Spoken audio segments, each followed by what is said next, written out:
Dernier trimestre vers les législatives 2023 au Bénin. La pré-campagne s'anime avec des flux de migrants entre les deux grands partis politiques en présence, nés de la réforme du système partisan. Un pied de nez à cette réforme voulue pour ennoblir les mœurs politiques à travers de grands regroupements fondés sur des convictions elles-mêmes nourries d'idéaux et de visions qui transcendent les égoïsmes individuels, voire partisans.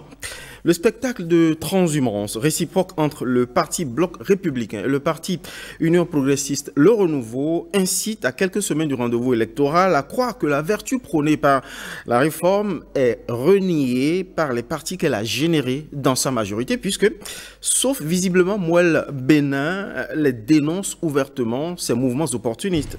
N'est-il donc que le seul parti enfanté par cette réforme du système partisan à déplorer cette errance? Eh bien, vivement qu'on entende de manière explicite le BR et l'UPR.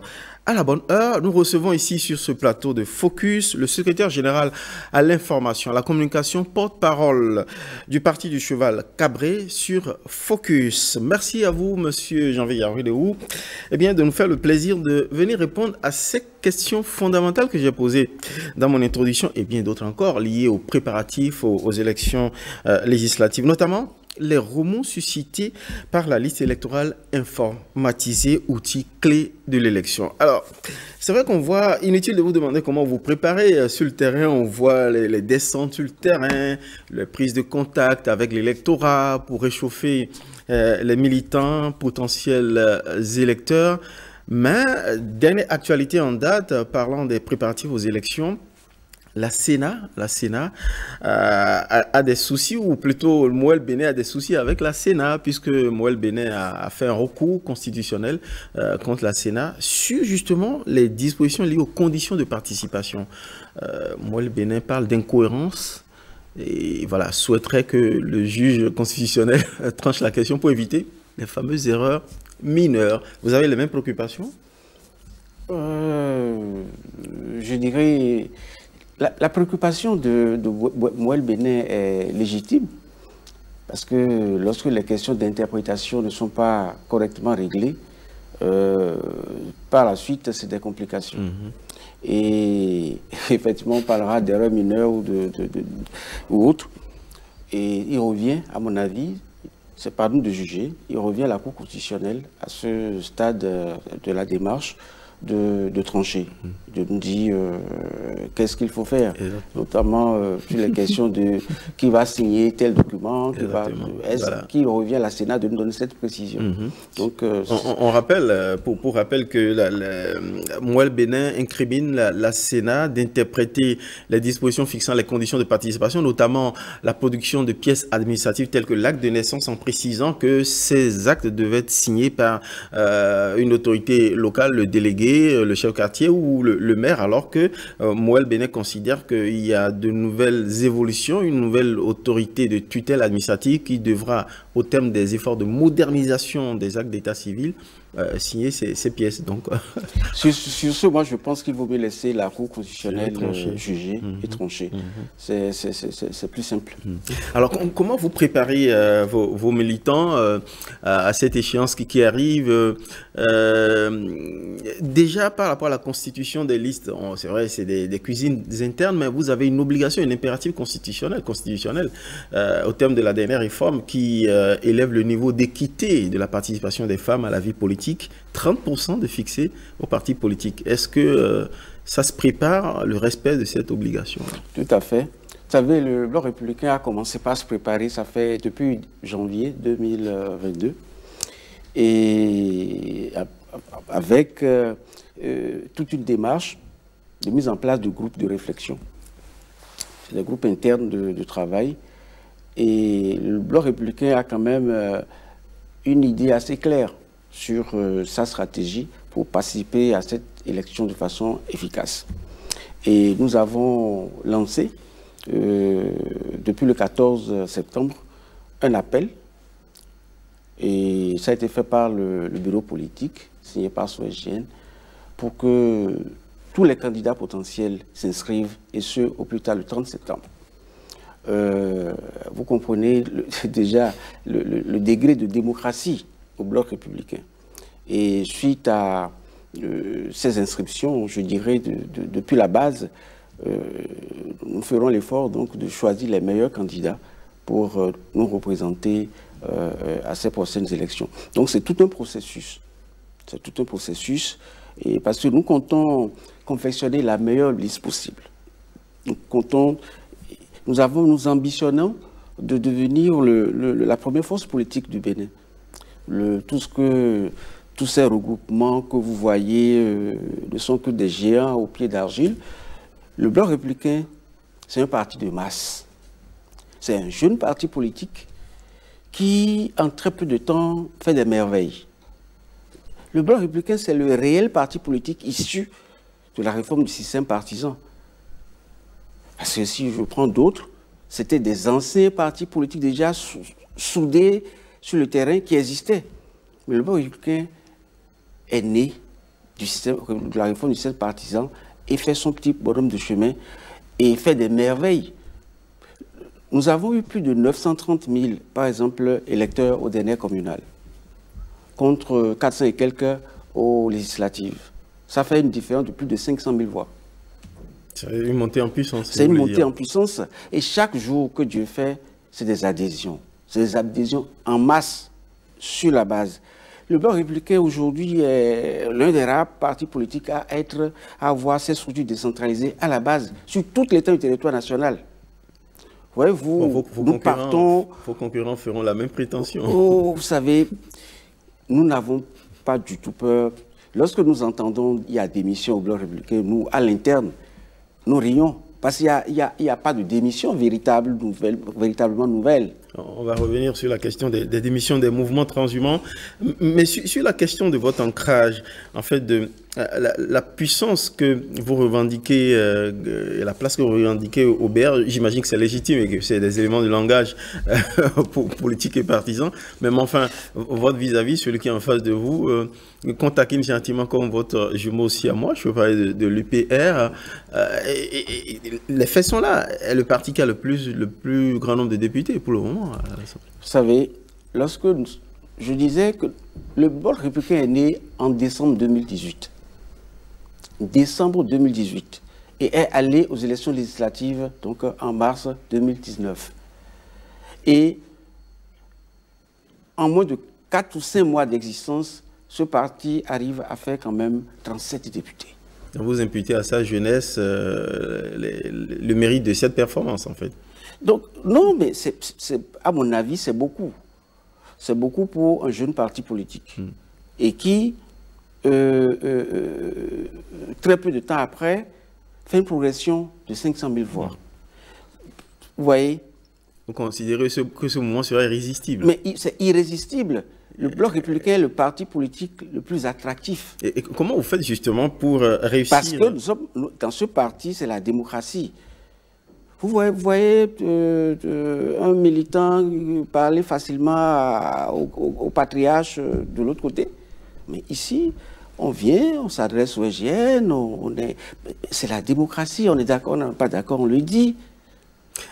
Démocratie pour démocratie, vous avez indiqué que pour la formation, la constitution des listes, vous avez lancé un appel à candidature.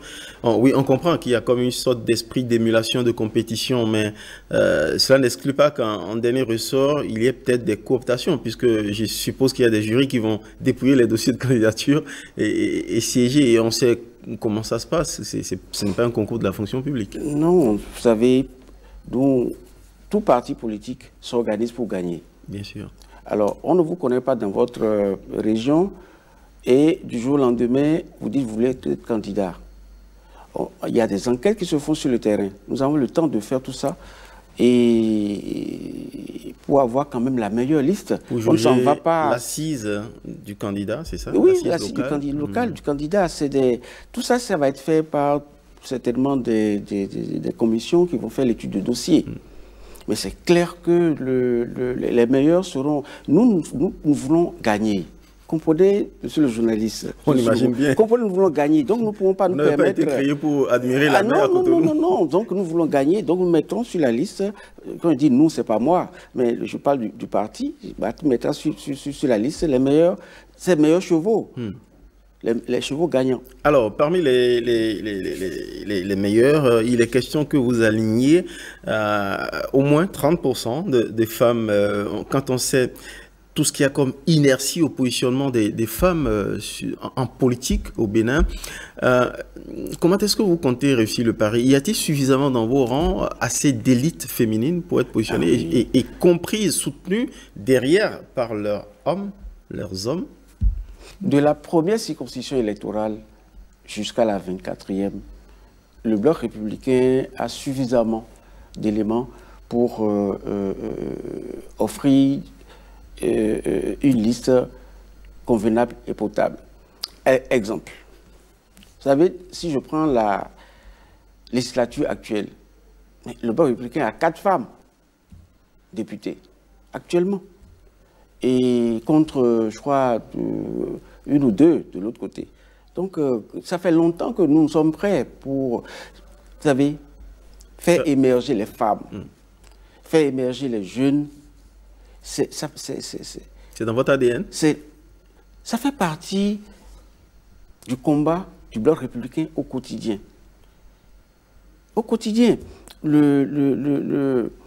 C'est difficile de trouver mieux que le Bloc républicain lorsqu'on fait de la politique et qu'on est femme. Lorsqu'on fait de la politique et qu'on est jeune, il n'y a pas mieux que le Bloc républicain parce que c'est... Vous voyez le nombre de jeunes maires que nous avons. Si je prends le cas du Zou, le maire de Didja, c'est tout jeune. Le maire de Zanyanando, c'est des jeunes de 30 ans qui sont des maires au Bloc républicain. Donc, nous faisons ce combat pour que la jeunesse s'identifie à travers ce parti politique. Et concernant les femmes, nous avons fait déjà les preuves. Vous voyez, le nombre de maires qui sont des femmes, c'est OBR. Donc, c'est pas ce qui nous manque. C'est un état d'esprit chez vous, assumé, défendu, d'œuvrer pour le renouvellement de la classe politique avec ce risque de voir les vétérans être bousculés? Bon, ça se prépare. Ceux que nous sommes en train de pousser pour devenir des maires, pour occuper des postes de responsabilité politique, c'est eux qui vont monter progressivement. Il faut les positionner, par exemple, soit titulaires parce qu'ils ont la poigne nécessaire, ou les positionner comme de bons suppléants. Donc, on se bat, on y réfléchit, on se bat depuis la création de notre parti politique. Ce n'est pas un simple slogan, ça se traduit dans les faits. Et je vous ai dit, en moins de 5 mois, nous avons pu positionner déjà suffisamment de femmes pour en avoir 4 et compte très peu pour les autres. Donc, il n'y a pas de souci pour ce qui concerne les femmes. Comment se forge le militantisme, justement, dans vos rangs pour nourrir, impulser la relève que vous revendiquez, là, que vous défendez? Comment se fait la formation du militantisme aux idéaux du parti? En face, sans vouloir nommer votre concurrent ou le concurrent, il y a au moins 2 que je connais qui organisent des ateliers, il y a des creusets de formation à l'idéologie, à la maîtrise des institutions de la République. Il n'y a pas que notre principal vis-à-vis qui offre cela. Cela se fait tout le temps au Bloc républicain. Et 2 fois par an, il y a des ateliers du genre qui sont organisés au profit des jeunes et même parfois au profit des responsables. Il y a même des ateliers de formation des députés pour une meilleure prise de conscience du rôle et de l'idéologie du parti. Cela se fait. Donc nous avons des ateliers comme ça. Ça fait partie des activités du parti tout au long de l'année. C'est prévu dans notre budget, donc ça se fait. Tout à fait. Donc les jeunes républicains aujourd'hui, à mon avis, sont aptes et comprennent mieux l'esprit du système partisan et aujourd'hui la philosophie du Bloc républicain. Et c'est pour ça que nous sommes... regardez l'OJBR. L'organisation des jeunes du Bloc républicain. Il n'y a pas ce week-end, il n'y a pas cette semaine où vous ne suivez pas sur les médias des séances de formation des jeunes sur toute l'étendue du territoire national. On a commencé par le niveau national, les niveaux départementaux et aujourd'hui les niveaux communaux. Il n'y a pas ce week-end où vous n'avez pas d'activité de formation des jeunes pour les idéaux du bloc républicain. Vous savez très bien que je ne parle pas en l'air, puisque vous suivez, vous êtes journaliste, donc vous suivez. Oui, on relaie régulièrement vos activités. Vous relayez l'ORTB, et merci à vous. L'ORTB relaie presque tous les week-ends des activités de l'OJBR par rapport à la formation des jeunes au patriotisme. Et j'imagine que vous avez dans vos rangs des experts en sciences politiques, des personnalités pétries d'expérience politique à partager justement avec les jeunes, les femmes, la relève.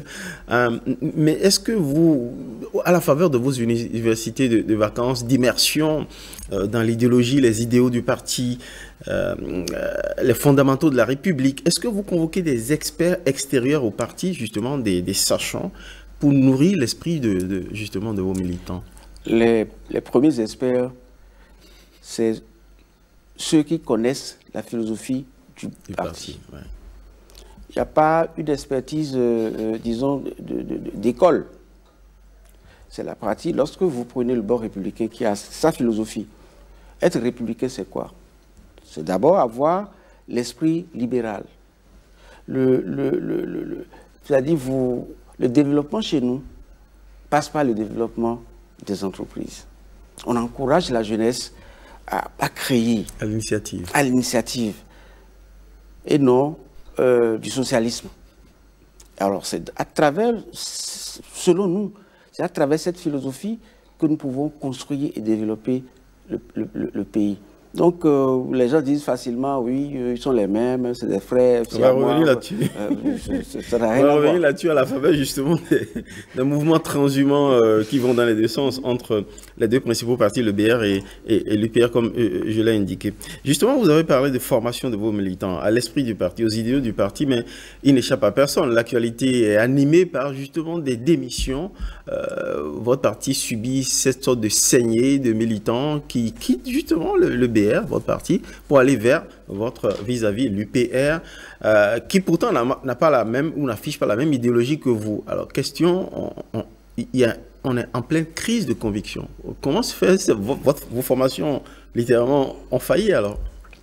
Non, pas du tout. Il ne s'agit pas d'une crise de conviction, pas du tout. D'abord, je dois vous rassurer comme quoi au départ, je suis républicain. On ne peut pas m'empêcher de changer d'avis si entre-temps je constate que je m'étais trompé.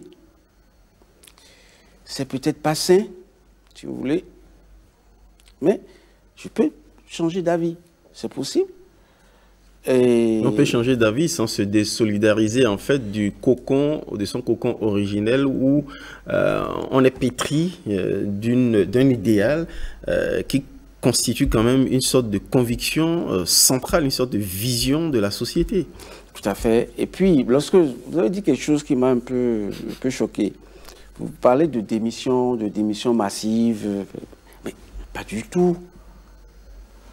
Il ne s'agit pas de démission massive au bloc républicain. Alors, comment doit-on qualifier ces départs? Alors, je vous explique. Il y a eu une sanction du parti à l'endroit du ministre Abimbola. Et ça a été lié, c'était lié au dossier Adjawere où on l'a suspecté d'avoir contribué à faire tomber la mairie de Adjawere, qui était une mairie BR et qui est devenue UP. On a fait tomber Mme Fagbo.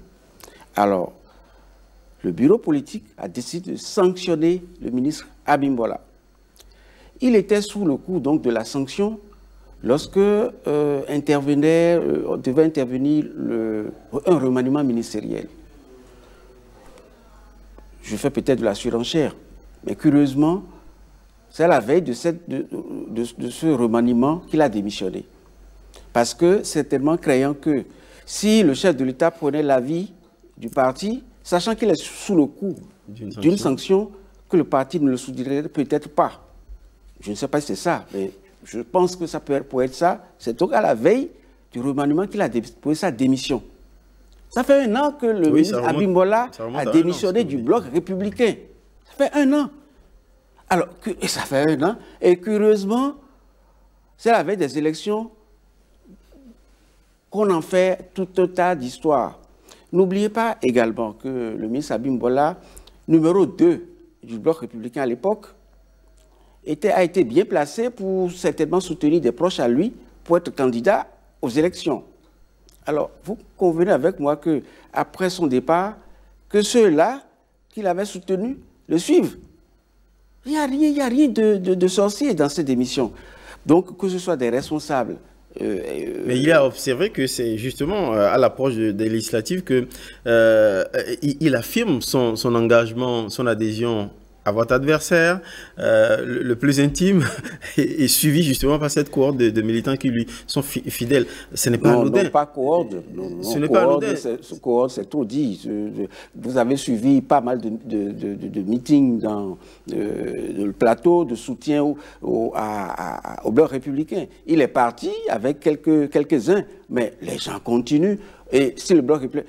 Prenez par exemple, il y a un ministre qui s'annonce, un autre ministre du plateau qui s'annonce pour aller vers le bloc républicain. Si le bloc républicain n'était pas attractif, si le bloc républicain n'avait plus de militants dans le plateau, soit que les personnages, c'est pas un cohorte, il est parti avec ses amis, bon, c'est normal. Le bloc républicain se serait réjoui s'il était resté, parce qu'en politique, dans une conquête électorale, l'addition fait gagner plutôt que la... C'est l'addition, mais c'est pas, vous savez, il ne faut jamais commettre l'erreur en pensant que vous êtes dans une maison avec certaines personnes. Quand vous allez partir en politique, tout le monde va vous suivre. Pas du tout.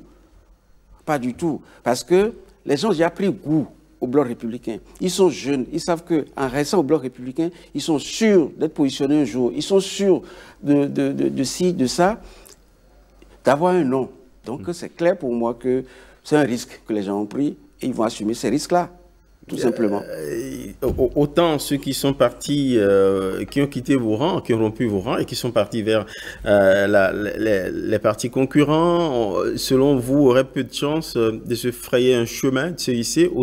On peut dire l'appareil également pour ceux qui viendront vers vous et qui quittent ces partis-là pour venir. Pour quitter votre parti politique et surtout pour adhérer à un autre parti politique, il faut toujours étudier vos chances. Est-ce que là où vous avez... Est-ce qu'il y a des chaises encore vides? Est-ce qu'il y a encore des chaises disponibles?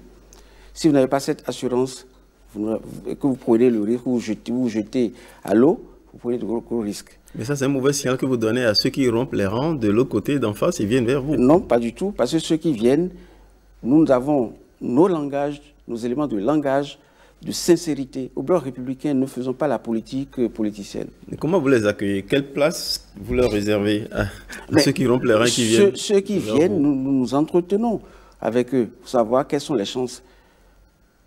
Et il y a par exemple un homme politique avec qui nous sommes en pourparlers. Il y en a plusieurs leaders avec qui nous sommes en pourparlers en ce moment. Et nous parlons de façon concrète. Quelles sont les chances? Si c'est pour bousculer les ténors du bloc républicain, on va essayer de voir. Mais si nous sentons que c'est pour... On ne dirait pas des choses pour attirer et décevoir après. Donc, c'est normal qu'on en parle. C'est normal qu'on rassure. Donc, ceux qui viennent, si vous voyez quelqu'un venir au bloc républicain, soyez sûr, monsieur le journaliste, soyez sûr que il y a eu une négociation, soyez sûr que c'est parce que c'est disponible. Et que nous n'avons pas à décevoir les nôtres qui étaient là avant et que nous n'avons pas à décevoir ceux qui ont envie de venir au bloc républicain. Cependant, lorsque vous recevez des transfuges qui viennent grossir les rangs de votre parti, c'est tout bénéfice, tout bénéf, qu'on le dit de manière ordinaire, pour aller à la conquête électorale. Est-ce qu'il est normal, légal, que vous recevez des mouvements, des formations d'ensemble plutôt que des adhésions individuelles? Ah non. Parce que là, ça donnera lieu à des alliances. Toutes choses interdites, proscrites. Si vous prenez le cas de l'UPR, l'UP n'existe plus. Le PRD n'existe plus. C'est des partis qui ont fusionné.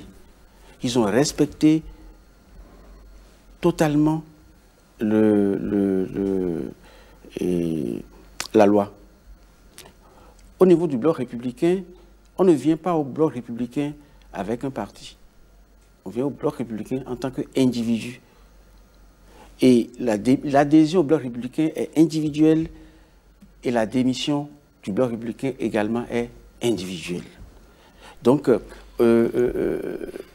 la charte des partis politiques n'a pas interdit les démissions.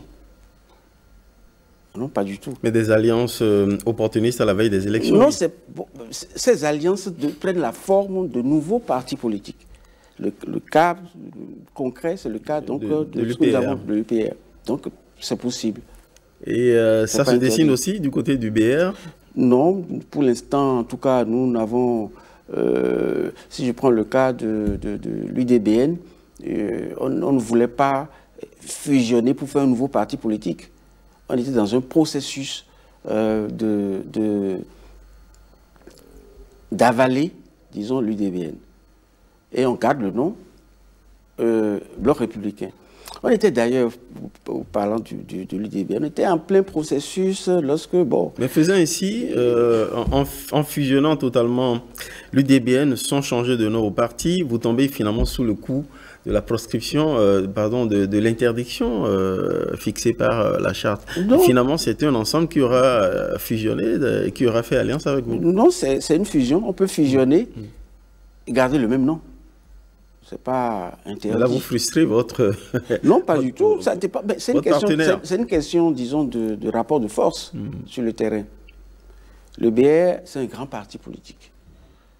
Mais est-ce que le départ, justement, ou la rupture, bon, le mot alliance, vous n'allez pas l'accepter, la rupture peut-être de fusion de l'UDBN au sein du BR, est-ce que cela n'est pas un signe, justement, de la faible attractivité, justement, du BR, puisque, visiblement, on attend de voir. Oui. C'est le parti le plus attractif. Ouh. Mais c'est le parti qui recueille au quotidien des adhésions. Oui, mais les autres aussi, ils le montrent à la télé, des adhésions. Oui, mais il faut voir le nombre, en nombre, en volume, en qualité. Oui, mais, le seul truc qui a fait jaser, c'est... Le départ du ministre Non, je ne parle même pas de ça. C'est le PRD. C'est le PRD. Et trouvez-vous tranquille. Lorsque vous rentrez dans un système où il y a surdose, il faut vous méfier du retour de la manivelle sur le terrain. Le bloc républicain réfléchit à tout ça. Et à travers mes propos, vous avez senti quand même que nous y allons mais de façon intelligente. Le surdosage d'adhésion pose le risque après prenez le cas du difficile contentement des prétentions et des ambitions. Mais bien sûr, prenez le cas où on voit ce nouveau regroupement comme une force hyper puissante. Prenez le cas de Porte-Nouveau. Qui va être sur la liste, qui ne serait pas. Sachant que le PRD, c'est le poids, son poids politique dans tout le monde connaît. Alors, voilà qu'il y a des anciens qui va laisser la place à qui? Donc, vous voyez, tout ça, ça peut, des mécontentements, de mécontentement en mécontentement, ça peut générer suffisamment de surplus qu'intelligemment le bloc républicain va ramasser. Ah non, rien n'est joué. Je vous assure, rien n'est joué. Pas, je suis sur un plateau télé, donc je ne vais pas vous dévoiler nos stratégies, mais je vous dis, le bloc républicain arrive à pas de géant. Dans quelques mois, vous allez me dire, monsieur Yaoundé, vous aviez raison. À ce paramètre s'ajoute cette sorte de... Ça se susurre dans la presse, en tout cas dans les titres aujourd'hui, il se susurre que dans les allées du pouvoir, dans les cercles de pouvoir, on voit d'un mauvais œil ces adhésions opportunistes. Quel sort, justement, je reprécise la question, est-ce que vous allez en tenir compte, justement, au niveau du BR? Ceux qui démissionnent, les démissionnaires, je veux dire, et qui quittent un parti pour l'autre, est-ce qu'ils ne voient pas leurs chances complètement limitées et donc... Bon, heureusement que vous parlez de murmures. Je pense que ça va rester à l'étape des murmures. Les partis c'est des partis autonomes, c'est des partis qui réfléchissent, donc...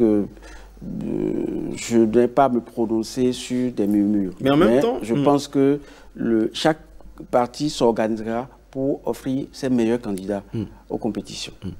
Alors, mais au regard, posons une question d'éthique, au regard de l'éthique, de la vertu dont la réforme a voulu créditer la praxis, les pratiques politiques, en tout cas pour améliorer, élever les pratiques politiques dans le pays. Est-ce que lorsque un militant qui a adhéré à un parti parce que justement on suppose que c'est sur des convictions, sur la base d'une idéologie, d'une vision, se lève à la veille d'une élection et va vers un parti qui ne partage pas du tout les mêmes fondamentaux, est-ce que ça ne met pas en crise, ça ne pose pas la question de la conviction politique, de l'éthique en politique?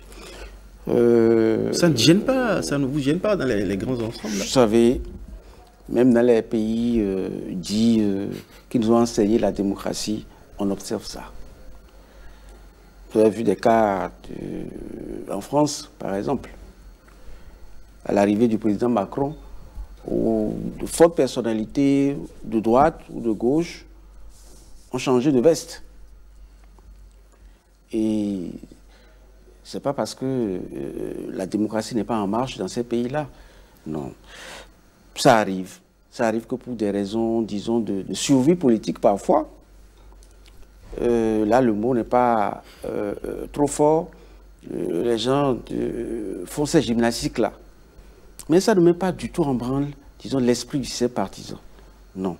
Et puis, n'oubliez pas que nous sommes encore à l'apprentissage de ce nouveau système. Donc, il faut du temps.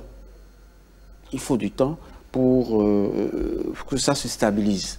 Donc, c'est trop tôt de vouloir jeter la pierre aux acteurs ou à ceux qui disent, bon, s'il n'est pas à l'aise, s'il sent que son avenir politique est hypothéqué, bon, soyons tolérants. Mais d'ici là, lorsque nous aurons fini de former, d'expliquer, etc., ça deviendra beaucoup plus sain. Donc, il ne faut pas être alarmiste. Il y a des remous, on va parler de la LEPI, ça fait partie des outils importants, c'est un outil clé fondamental pour toute élection. L'affichage de la liste électorale informatisée provisoire, où il est demandé aux électeurs potentiels d'aller justement regarder cette liste et faire des amendements aux besoins, suscite quand même des remous, beaucoup d'incohérences sont soulevées, des critiques. Vous n'avez pas des inquiétudes? Comment vous appréciez justement cette question? Je dois d'abord saluer quand même la qualité du travail réalisé par, ou que réalise l'ANIP. On sent quand même beaucoup de professionnalisme. Toutefois, s'il y a quelques incohérences qui se relèvent, et certains l'ont dit, ces imperfections constatées, nous, au niveau du bloc républicain, il n'y a pas longtemps, le député Hassan et Seibou a adressé une note à l'ANIP pour relever des cas d'irrégularité et d'imperfection, notamment à Copago. Ça s'observe un peu partout. Et suite à ça, nous avons eu droit quand même à une prolongation de 15 jours pour l'affichage. Donc tout ça contribue donc à l'amélioration de la liste, mais ça n'a rien à voir, ça ne met pas en doute la qualité du travail qui est en train d'être fait. Donc y a pas, ça ne remet pas en tout cas en cause la fiabilité de la liste électorale. Et par rapport à l'organisation des élections, le calendrier tel que la Sénat organise les choses, ça vous convient? Aucun souci? Aucun souci. Vous êtes prêt pour aller aux élections? La Sénat respecte le calendrier électoral tel que prévu par la loi. Donc nous on est prêts. Je vous disais en début d'émission que c'est depuis janvier que nous préparons. Et fin septembre, le BR aura la liste de ses candidats. On va vérifier. Rien ne vous inquiète. Rien ne nous inquiète. On va vérifier point par point pour qu'il y ait le moins d'erreurs possible le jour donc, du dépôt. Donc, on s'y prend de façon assez professionnelle quand même. Ouais. Vous ne créez pas des erreurs qui se sont glissées dans les dossiers, ou surtout maintenant avec le mouvement de transhumance, de transfuge, que la Sénat relève que, ah, tiens, tel acteur positionné sur votre liste s'est retrouvé sur la liste du concurrent. Non, impossible. Vous savez pourquoi est-ce que ça devient de plus en plus impossible? En principe, les quitus fiscaux ne sont délivrés qu'en un exemplaire. Donc, du coup, vous ne pouvez pas être candidat à gauche, être candidat à droite. Il y a eu beaucoup d'avancées par rapport à cette situation-là. Donc, il y a très peu de risques qu'on vive encore ces irrégularités-là. À ceux qui vous critiquent, on va finir par cela, et vous allez profiter peut-être pour passer votre message clé à ceux qui observent avec beaucoup de défiance ce jeu politique qui se joue, où voilà, les deux grands partis nés de la réforme succès partisan, le BR et l'UPR, considérés comme des jumeaux siamois, d'où justement la capacité de s'interchanger les militants. Quel message fort vous avez envie de passer justement aux Béninois et à la classe politique d'une manière générale et à tous nos partenaires voilà, par rapport au positionnement du BR? Vous savez, ce n'est pas parce que l'UP et le Bloc républicain soutiennent le président Talon qui sont des frères jumeaux, des frères siamois. Pas du tout. Nous sommes des adversaires. Nous sommes en rien des frères siamois. Nous sommes justes. Voyez-vous, je prends le cas d'une famille. Dans une famille, on peut ne pas avoir les mêmes opinions, mais être quand même dans la même famille. C'est le cas. Nous sommes des républicains, des libéraux. Les autres ont une tendance progressiste, socialiste. Et chacun donne son avis au seul patron par rapport à la conduite des affaires. Oui, à la conduite des affaires, et puis voilà. Le combat va être rude sur le terrain. Le combat a toujours été rude parce que là, non, ça n'a rien à voir. Nous sommes justes, nous soutenons juste avec nos idéaux, nos convictions, juste le même président de la République. Et le Bloc républicain, je voudrais tout simplement rassurer quand même les militants. Je voudrais rassurer les militants comme quoi le Bloc républicain est prêt à aller aux élections. Le Bloc républicain est prêt à faire face à tout parti politique aujourd'hui. Et nous sommes tellement organisés.